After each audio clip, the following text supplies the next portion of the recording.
Bismillahirrahmanirrahim. Assalamualaikum warahmatullahi wabarakatuh. Alhamdulillah kita masih bisa menikmati Ramadan. Sekarang di hari ke-6. Setelah kemarin hari ke-5 saya tidak membuat video ini karena dari sore ya sampai jam berapa kemarin? Ya habis asar pokoknya.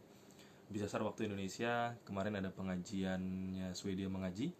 Swedia Mengaji itu kayak komunitas yang kami bentuk untuk bikin pengajian-pengajian rutin. Alhamdulillah ya nggak sering-sering banget sih, paling sebulan atau 2 bulan sekali. Namun untuk Ramadan ini ada beberapa pengajiannya Swedia Mengaji yang sudah kami rancang. Mudah-mudahan nanti juga teman-teman bisa ikutan. Dan hari ini kita mau lanjut pembahasan hari ke-4 ya. Di hari ke-4 saya coba cerita tentang satu zikir yang ada di Al-Mathurat dan ada di beberapa hadis. Salah satu hadis yang kemarin saya bacain riwayat An-Nasa'i, bukan saya bacain, saya kutip, adalah riwayat An-Nasa'i. Nah sekarang kita mau bahas ke kalimat keduanya. Kalimat lengkapnya raditu billahi robba wa bil islami dina wa bi muhammadin nabiyya wa rasulah. Dalam teks hadis lain yang diriwayatkan oleh Abu Dawud, kira-kira hadisnya man qala raditu billahi robba wa bil islami dina wa bi muhammadin nabiyya wa rasulah, kewajiban untuknya surga. Jadi kayak itu tuh orang yang membiasakan diri mengucapkan itu udah kayak sama Rasulullah tuh sudah dibilang ya udah buat dia tuh adalah surga gitu. Tapi sebelum kita masuk ke pembahasan penggalan kedua, kita sedikit singgung dulu. Kok kayaknya gampang banget sih masuk surga gitu. Kok gampang banget kayaknya masuk surga. Ya memang gampang gitu. Ya memang gampang. Ibadah banyak yang bisa kita lakukan. Teman-teman yang punya uang berlebih bisa memberatkan di amal, memperbanyak di amalan sedekah. Buat teman-teman yang badannya kuat dan bisa puasa banyak, puasa Daud dan sebagainya gitu ya. Selain Kemis, puasa Ayamul Bid, bisa beramal dengan berpuasa. Dan kita perlu ingat, orang yang kuat juga, misal contoh lain, kalau dia memang kuatnya sholat, dia bisa memperbanyak sholat. Orang yang senang sekali tilawah bisa memperbanyak di tilawah. Jadi memang setiap muslim itu punya pilihan ibadah yang banyak dan boleh juga kita melakukan semuanya. Makanya kalau ada yang bilang kok masuk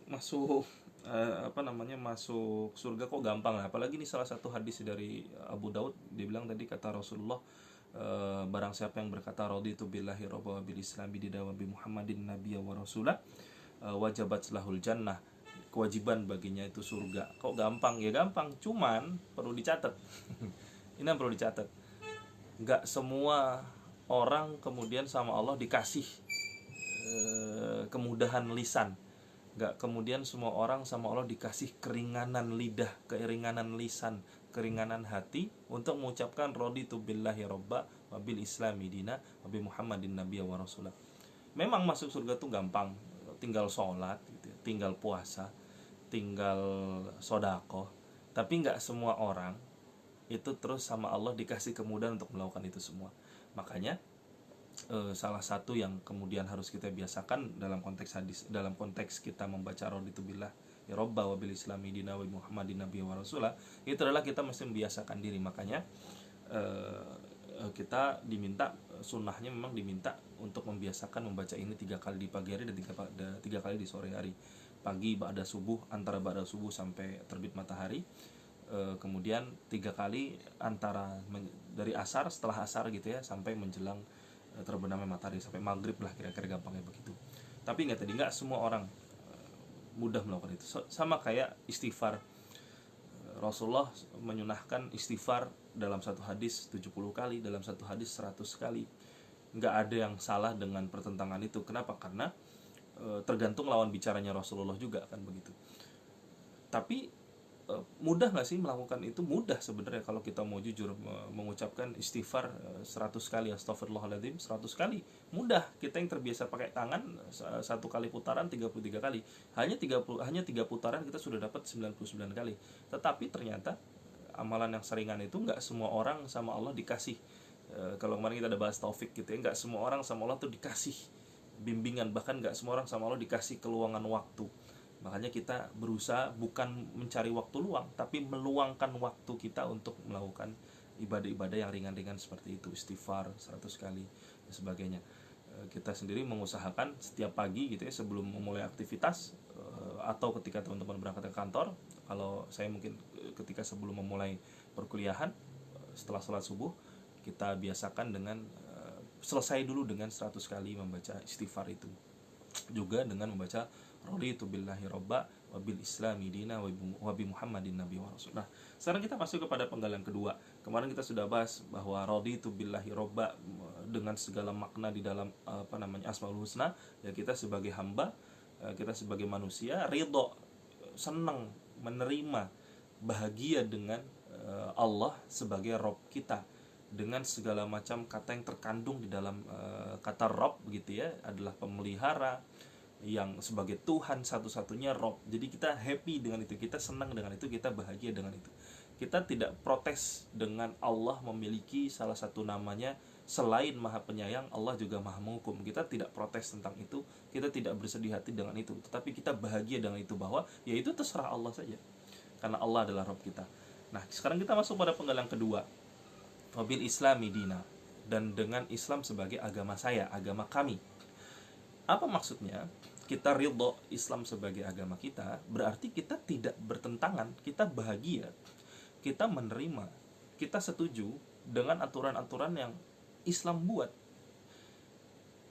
Menerima Islam sebagai jalan hidup, menerima Islam sebagai sistem hidup, berarti kita berusaha dan kita senang ketika kita berusaha menerapkan Islam dalam seluruh aspek kehidupan kita. Makanya nanti ada ayatnya udkhulu fi silmi kafah. Kita diminta masuk dalam Islam secara kafah, nggak setengah-setengah. Ya, kita pengen masuk surga. Kita tahu ya Islam adalah agama yang benar. Kita pengen masuk surga melalui jalan yang sudah Islam ajarkan, tetapi kita tidak mau mengambil semuanya, maunya cuma separuh. Apa contohnya? Oke, saya mau masuk Islam, melakukan sholat. Kenapa? Karena sholat terbukti, misalkan gitu ya, ada orang yang sudah membandingkan ternyata gerakan-gerakan Islam itu adalah gerakan-gerakan menyehatkan tubuh. Misal ada yang bilang kalau perempuan lagi hamil supaya nggak sungsang, ada yang bilang ya, Allah alam bisawab, saya juga dulu dapat nasihat seperti ini, supaya nggak sungsang istrinya disuruh rajin-rajin sujud saja, berarti kan memperbanyak sholat, gampangnya begitu. Ada juga, saya pernah juga lihat cover sebuah buku, nggak saya baca detailnya, karena apa, nanti alasannya mungkin di sharing lain. Judulnya sehatnya yoga dan dahsyatnya sholat. Jadi kalau yang saya tangkap dari sekilas membaca ringkasan dari buku itu adalah bahwa gerakan sholat itu mirip gerakan yoga yang ternyata itu menyehatkan gitu, itu membuat tubuh sehat gitu. Terus tetapi orang mau melakukan itu, kenapa? Karena itu terbukti sehat. Orang mau dia membaca orang mau melakukan puasa karena dari segi kesehatan ternyata terbukti dia sehat, tetapi dia tidak mau menutup aurat. Kenapa? Dengan alasan lah, aurat itu tubuh saya ini kan mahkota saya gitu ya. Keindahan tubuh saya, misal laki-laki gitu ya, kekernya badan saya dan stereknya perut saya gitu ya, itu kan hak saya untuk saya perlihatkan kepada orang lain. Tidak demikian dalam Islam. Kita hidup dalam aturan, bukan dalam aturan. Kita hidup dalam prinsip bahwa aurat itu adalah sesuatu yang tidak boleh kita perlihatkan kepada orang lain. Ini juga bagian dari Islam yang tidak boleh kita lupakan. Makanya wabil islami dina, kita ridho wabil islami dina, saya ridho bahwa Islam adalah agama saya, adalah kita menerima seluruh Islam itu kita terima secara keseluruhannya, tidak hanya sebagiannya. Ada juga orang yang saya menerima menutup aurat, tetapi saya tidak mau sholat gitu. Tapi saya tidak mau, ini lebih parah lagi gitu ya. Yang wajib malah ditolak. Begitu, ini lebih aneh lagi. Kenapa kamu gak mau sholat? Sholat itu kan urusan pribadi saya sama Allah. Mau saya nggak sholat, Allah yang tahu pentingnya buat saya. Allah yang tahu apakah itu saya membutuhkannya atau tidak gitu. Itu tidak demikian. Bahwa aturan-aturan dalam Islam itu sudah baku dalam hal ibadah. Dalam ibadah hubungan kepada Allah, hablum minallah, ibadah mahdhah gitu ya, itu sudah baku. Ibadah-ibadah ritual itu sudah baku. Ada juga orang, saya mau menerima Islam, tetapi saya maunya kreativitas saya dalam hal ibadah mahdhah itu diterima. Bener nggak demikian? Nggak juga, nggak boleh. Kenapa? Dalam Islam ada hal yang kita diminta sangat kreatif, ada hal yang diminta kita tidak boleh kreatif lagi dalam hal itu. Kenapa? Karena itu sudah baku, sudah diatur, nggak boleh ditambah. Contoh, sholat subuh, simpelnya gitu ya. Sholat subuh itu ya dari zaman dulu diajarkan 2 rakaat. Nggak bisa kita sebagai mengaku-ngaku sebagai seorang yang belajar agama kemudian kita bilang udahlah biar pahala kita nambah banyak gitu. Ini niatnya kan mulia banget ya, niatnya kan soleh, niatnya baik banget nih. Udahlah supaya saya pahalanya nambah, sholat subuh saya tambah jadi 3 rakaat atau 4 rakaat. Nggak demikian. Kenapa? Karena dalam hal-hal yang ritual itu sudah Allah catatkan, sudah Allah tuliskan baku gitu ya. Rasulullah yang mengajarkan. Sama Allah ditulis sholat wajib gitu ya. Rasulullah yang mengajarkan detailnya begini dan lain-lain. Jadi ketika kita menyebutkan raditu billahi robba wa bil islam, raditu bil islam midina gitu ya, kami ridho bahwa Islam itu adalah agama kami, maka kita menerima seluruhnya. Contoh lain apa? Saya menerima Islam karena Islam itu agama yang menyehatkan, agama yang menyenangkan gitu ya, menjanjikan surga. Tetapi saya tidak mau, tetapi saya tetap menolak kalau Islam itu mengajarkan kita untuk memotong tangan para maling. Kenapa? Karena itu tidak sesuai dengan prinsip kemanusiaan. Ini aneh, bukan aneh, ini juga tidak bisa diterima. Kenapa? Karena kalau kita pertama, ini tidak bisa diterima. Kenapa? Karena yang pertama, bahwa sebenarnya aspek dalam hukum Islam itu bukan aspeknya. Tujuan dalam hukum Islam itu diantaranya adalah selain kita memberikan hukuman, kita memberikan efek preventif, efek mencegah hal kejahatan serupa terjadi lagi. Makanya kok seolah-olah kok serem banget sih gitu ya dalam Islam, maling potong tangan gitu ya, orang zina dirajam dan sebagainya. Padahal zina sudah saya singgung gitu ya di beberapa di pertemuan di video yang saya lupa sebelum atau dua sebelum ini. Kok sadis banget sih gitu. Padahal kalau kita cek penerapannya dalam masa khalifah, ya yang maling tetap dihukum, yang mencuri tetap dihukum, tetapi Umar bin Khattab tidak serta-merta hanya menghukum si maling saja, tetapi juga dia memeriksa kenapa sampai terjadi orang mencuri itu kenapa. Ternyata ditemukan adanya kelaparan gitu. Ternyata ini orang miskin, tidak punya pekerjaan. Tetangganya juga tidak peduli sama dia. Pada akhirnya tetangganya juga dapat hukuman. Kenapa? Kok bisa tetangganya dapat makan enak? Ada orang bisa makan setiap hari, tetapi kok punya tetangga yang tidak bisa makan. Itu teguran yang juga dilakukan oleh Umar bin Khattab, dengan tidak melupakan malingnya pun dihukum. Toh kalau kita cek penerapannya di masa khalifah gitu ya, nggak serta merta maling itu terus ditangkap potong tangan, enggak kayak gitu. Ada penerapannya, ada peringatannya dulu dan sebagainya. Nggak serta merta langsung pertama kali ditangkap langsung dipotong, nggak demikian. Barangkali kitanya aja yang kurang baca, kemudian kita terlalu sensitif, atau bahkan mungkin kita terlalu lebay dalam membicarakan hal tidak sesuai dengan prinsip kemanusiaan, tidak sesuai dengan hak manusia. Padahal Islam itu adalah agama yang memperhatikan itu semua. Ada lagi, saya menolak, Islam itu tidak menghargai. Saya beragama Islam, tetapi saya tidak setuju kalau Islam itu menolak LGBT. Lah, kok bisa? Salah satu tujuan Islam itu, salah satu tujuan maqasid syariah, salah satu tujuan syariah Islam itu adalah menjaga kehidupan. Sehingga implikasinya adalah praktek-praktek yang justru merusak keberlangsungan hidup manusia itu dilarang. Itu dilarang. Makanya ketika ada orang yang bilang, saya LGBT Islami, ya nggak mungkin. Kenapa? LGBT itu sendiri sudah salah satu perilaku, salah satu aktivitas, salah satu kegiatan yang secara tujuan kalau berlangsung gitu ya, kalau langgeng dia, aktivitas ini langgeng, itu dia akan merusak keberlangsungan hidup manusia. Bagaimana mungkin hal itu bisa diterima dalam satu konsep, dalam satu prinsip moral yang mana memiliki tujuan untuk keberlangsungan hidup manusia, kan gitu logika normalnya. Jadi ada hal yang tetap tidak bisa kita asal-asalan terima. Tetapi kita sebagai orang Islam juga diminta untuk senantiasa berbuat baik kepada siapapun. Mau dia gay, mau dia lesbi, mau dia biseksual, mau dia transseksual, kita tetap berhubungan baik, bukan berhubungan baik ya, kita tetap berperilaku sebaik-baiknya, kita tetap memberikan akhlak terbaik, bukan terus kemudian asal-asalan menghina, membuli dan sebagainya.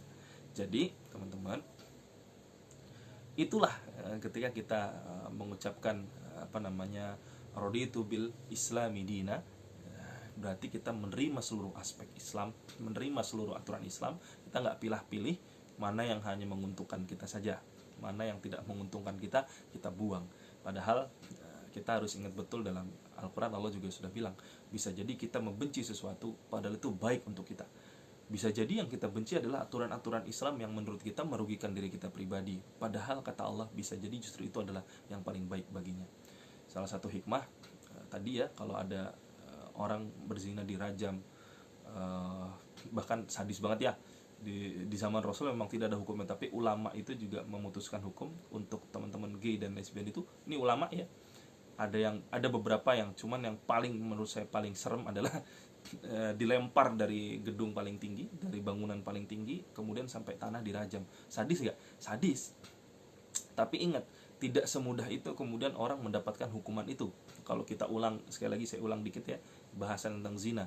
Orang untuk membuktikan seseorang berzina itu dibutuhkan 4 orang saksi dalam Islam tuh ya. Untuk membuktikan seseorang itu berzina, berarti itu dia menyaksikan gitu ya, menyaksikan orang itu berzina, itu dia butuh paling nggak 4 orang saksi. Sedangkan dalam hukum positif kita, dalam hukum di Indonesia, seingat saya cuma 2 orang saksi cukup. Sedangkan dalam hukum Islam itu 4 orang saksi. Ini seolah-olah, makanya ini kayak kasih sayang dari Allah. Kalau kalian berzina, ya mbok jangan ketahuan orang kan gitu. Kayak seolah-olah tuh Allah ngomong gitu. Kalau kalian tuh lagi berzina, berbuat dosa, mbok ya jangan ketahuan sampai 4 orang. Mbok ya jangan bodoh banget sampai ketahuan 4 orang, sehingga 4 orang ini bisa bersaksi dan kalian mendapatkan hukuman rajam. Salahnya kan sekarang orang berzina malah bangga, malah pamer gitu ya. Saya orang berzina malah bangga, pamer, bahkan sharing session gitu. Oh gini loh caranya berzina yang baik dan benar. Salah. Sedangkan dalam Islam ini jangan sampai ketahuan. Bukan berarti terus saya mengencourage teman-teman buat berzina, enggak, maksudnya dalam sisi syariah itu begitu. 4 orang saksi, kalau tidak ada 4 orang saksi nggak bisa dijatuhi hukuman rajam. Maka kalau kita ambil analoginya, maka orang-orang yang melakukan hubungan seks sesama jenis pun demikian gitu ya. Makanya hukumannya tapi sadis banget. Hukumannya itu memang seperti itu, harus mati. Dengan cara apa? Dilempar dari tempat tertinggi, kemudian dilempari batu. Ini pendapat ulama, ada lagi pendapat yang berbeda. Tapi apa tujuannya? Tadi penyelamatan manusia. Yang pertama, manusia lain tentu akan tidak mengulangi kejahatan yang serupa. Yang kedua, di akhirat nanti ini orang selamat nih gitu, dosanya dia dihapus gitu. Gitu loh, tujuannya tuh itu. Di akhirat nanti dia sudah tidak mendapatkan hukuman lagi untuk dosa yang itu ya. Mudah-mudahan dosa yang lain juga nggak ada.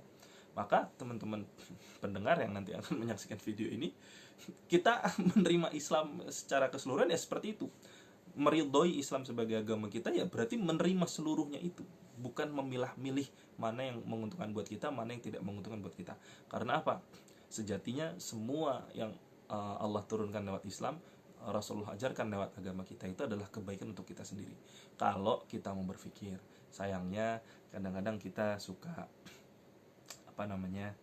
lebih mementingkan emosi, mementingkan perasaan yang bisa jadi belum tentu benar.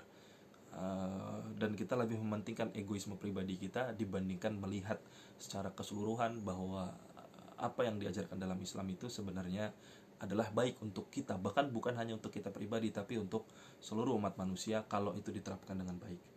Wallahu a'lam bishawab. Kita ketemu lagi besok di jam yang sama. Mudah-mudahan besok kita masuk ke pembahasan dari hadis ini yang terakhir, yaitu wabi Muhammadin Nabi wa Rasulah. Wallahu a'lam bishawab. Sekali lagi mudah-mudahan bermanfaat yang saya sampaikan. Assalamualaikum warahmatullahi wabarakatuh.